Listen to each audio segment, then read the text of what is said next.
ఇచ్చాయి. ప్రతి సర్వేలో టీడీపీ, బీజేపీ, జనసేన కూటమి ఘన విజయం సాధిస్తుందని తెలిపాయి. తాజాగా మరో జాతీయ మీడియా సంస్థ న్యూసెక్స్ తన సర్వే ఫలితాలను వెల్లడించింది. ఏపీ లోక్సభ ఎన్నికల్లో వైసీపీకి తీవ్ర నిరాశ ఎదురవుతుందని న్యూసెక్స్ తెలిపింది. మొత్తంగా 25 లోక్సభ స్థానాలకు గాను టీడీపీ సొంతంగా ఏకంగా 14 ఎంపీ స్థానాలను కైవసం చేసుకుంటుందని వెల్లడించింది. టీడీపీ మిత్రపక్షమైన బీజేపీ పోటీ చేస్తున్న 6 స్థానాల్లో రెండింటిలో విజయకేతనం ఎగురవేస్తుందని తెలిపింది. జనసేన పోటీ చేస్తున్న 2 స్థానాలను కైవసం చేసుకుంటుందని వెల్లడించింది. మొత్తం మీద కూటమి 18 స్థానాలను గెలుచుకునే అవకాశం ఉందని పేర్కొంది. అలాగే అధికార వైసీపీ కేవలం 7 ఎంపీ స్థానాలు పరిమితం అవుతుందని సర్వేలో తేలినట్లు వెల్లడించింది. ఈ సర్వేల అంశానికి సంబంధించి ఇవాళ డిబేట్లో మాట్లాడదాం. డిబేట్లో పాల్గొంటున్నారు రఘునాథ్ బాబు గారు, బీజేపీ అధికార ప్రతినిధి, సత్యమూర్తి గారు political analyst, senior journalist, Saptagiri Prasad గారు టీడీపీ అధికార ప్రతినిధి జాయిన్ అవుతారు. అందరికీ నమస్కారం అండి, వెల్కమ్. నమస్కారం అండి. ముందుగా సార్ సత్యమూర్తి గారు, న్యూసెక్స్ ఇచ్చిన సర్వే చూస్తే వైసీపీ 7 స్థానాలను గెలవబోతుందని, లోక్సభకు సంబంధించి జనసేన పోటీ చేస్తున్న 2 స్థానాల్లో గెలవబోతుందని, అలాగే టీడీపీ 14, బీజేపీ 2 స్థానాలను కైవసం చేసుకుంటుందంటూ ఇచ్చిన సర్వేని ఎట్లా చూడాలి సార్, ఏం చెప్తారు? ఖచ్చితంగా లోక్సభ ఎన్నికల్లో ఏదైతే ఉంటుందో తీర్పు అసెంబ్లీలో కూడా దాదాపుగా అదే కదా ఉండేది ఇప్పుడు ఉన్న పరిస్థితులు అయితే. అంతేనండి. ఇక్కడ ఏంటి అంటే వైసీపీ 7 స్థానాల్లో 7 పార్లమెంటు సీట్లలో గెలవబోతుందని చెప్పటము అది కొంచెం వాస్తవానికి దూరంగానే కనపడుతూ ఉన్నది. ఎందుకు అంటే, ఈ మాట నేను ఎందుకు అంటున్నానంటే, ఆంధ్రప్రదేశ్ లో యాంటీ ఇన్కంబెన్సీ ఫ్యాక్టర్ చాలా సీరియస్ గా ఉంది, చాలా తీవ్రంగా ఉంది. దేశంలో ఏ రాష్ట్రంలో ఏ రాష్ట్ర ప్రభుత్వం మీద కూడా ఇంత వ్యతిరేకత కనపడటం లేదు. ఇంత వ్యతిరేకత అంటే ప్రజా వ్యతిరేకత వైఎస్ఆర్ కాంగ్రెస్ పార్టీ మీద ఎక్కువ కనపడుతూ ఉన్నది.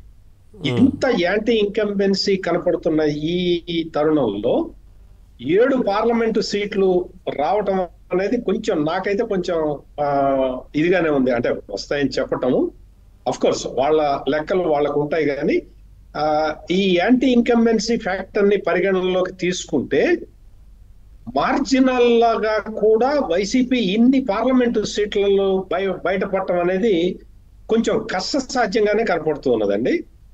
ఇది ఏంటి అంటే, ఎప్పుడైతే ఈ ఆంధ్రప్రదేశ్ లో కూటమి ఏర్పడ్డదో, అంటే తెలుగుదేశం, జనసేన, బీజేపీ ఈ 3 పార్టీల కలయికతో ఏర్పడిన ఈ కూటమి చాలా వరకు ఏంటి అంటే ఈ ఓటు ట్రాన్స్ఫర్ జరుగుతుందా జరగదా అనేది చాలా మంది అనుమానపడుతున్నారు.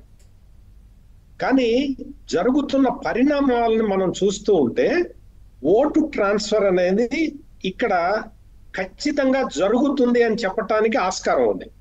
ఎందుకు అంటే, మొత్తం ఈ 3 పార్టీలు కలవటమే ఒక ప్రాతిపదిక మీద కలుస్తూ ఉన్నాయి. అదేంటి అంటే, జగన్మోహన్ రెడ్డి అరాచక పాలన నుంచి రాష్ట్రాన్ని విముక్తం చేయాలి అనేది ఒక పెద్ద ఫ్యాక్టర్ అన్నమాట. ఇక్కడ జనసేన మనం గమనిస్తే మొదటి నుంచి కూడా తెలుగుదేశం పార్టీతో కలుస్తామని చెప్పలేదు, కానీ బీజేపీ తోటి సంబంధాలు కలిగి ఉన్న సమయంలో కూడా రాష్ట్రంలో ప్రతిపక్ష పార్టీల ఓటుని చీలనివ్వను అని చెప్పి పవన్ కళ్యాణ్ చాలా పదే చాలా స్పష్టంగా చెప్పాడు.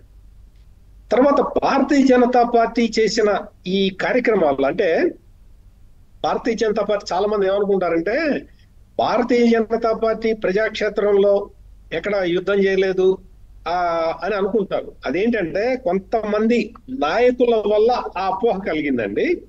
కానీ బీజేపీ స్ట్రీట్ కార్నర్ మీటింగ్స్ దగ్గర నుంచి నియోజకవర్గాల్లో చాలా చోట్ల ఈ మీటింగ్స్ పెట్టుకున్నారు. ఎట్లా చేస్తుంది, సెంట్రల్ గవర్నమెంట్ ఏ విధంగా నిధులు ఇస్తున్నది, ఆ నిధుల్ని రాష్ట్ర ప్రభుత్వం ఏ విధంగా దుర్వినియోగం చేస్తున్నది అనేది బీజేపీ కూడా చాలా చోట్ల ఎక్స్ప్లెయిన్ చేసి చెప్పింది. ఈ విధంగా అంటే తెలుగుదేశం ఏమో మొత్తం ఈ రిప్రెషన్ కి గురి కావటం, కార్యకర్తలు దాదాపు 70,000 మంది తెలుగుదేశం కార్యకర్తల మీద జగన్ ప్రభుత్వం కేసులు పెట్టడం, ఈ మొత్తం అందుకని ఏంటి అంటే, ఈ 3 పార్టీలే కాదు, రాష్ట్రంలో ఉన్న మిగతా రాజకీయ పార్టీలతో సహా ప్రజా సంఘాలు అన్నీ కూడా మొత్తం సఫరర్సే. అంటే జగన్మోహన్ రెడ్డి దాష్టీకానికి బలైపోయిన పార్టీలే కావటం వల్ల ఈ పార్టీ నాయకుల మధ్య ఇక్కడ ఇంకా డిస్ప్యూట్స్ రావడానికి అవకాశం లేదు. అంటే మీరు అడగచ్చు, చాలా చోట్ల టికెట్ రాని వాళ్ళు నిరసన వ్యక్తం చేశారు కదా. మామూలు స్కేల్లో గనక మనం చూస్తే వైసీపీ సింగిల్ పార్టీ పోటీ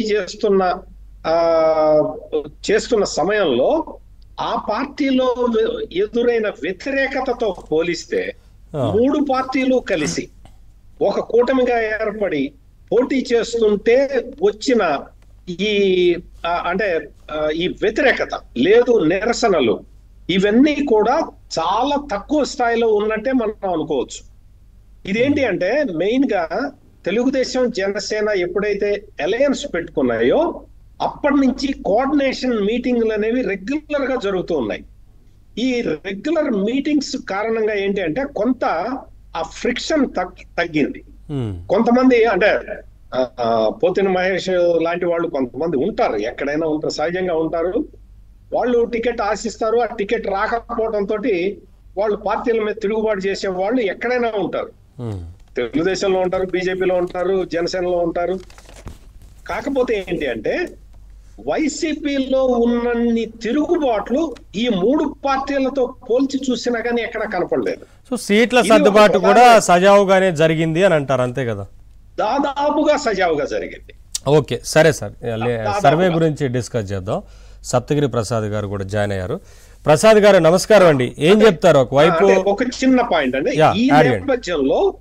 ఈ నేపథ్యంలో ఈ సీట్లు అనేవి ఇంకా ఎక్కువ వస్తాయి అనేది నా అభిప్రాయం.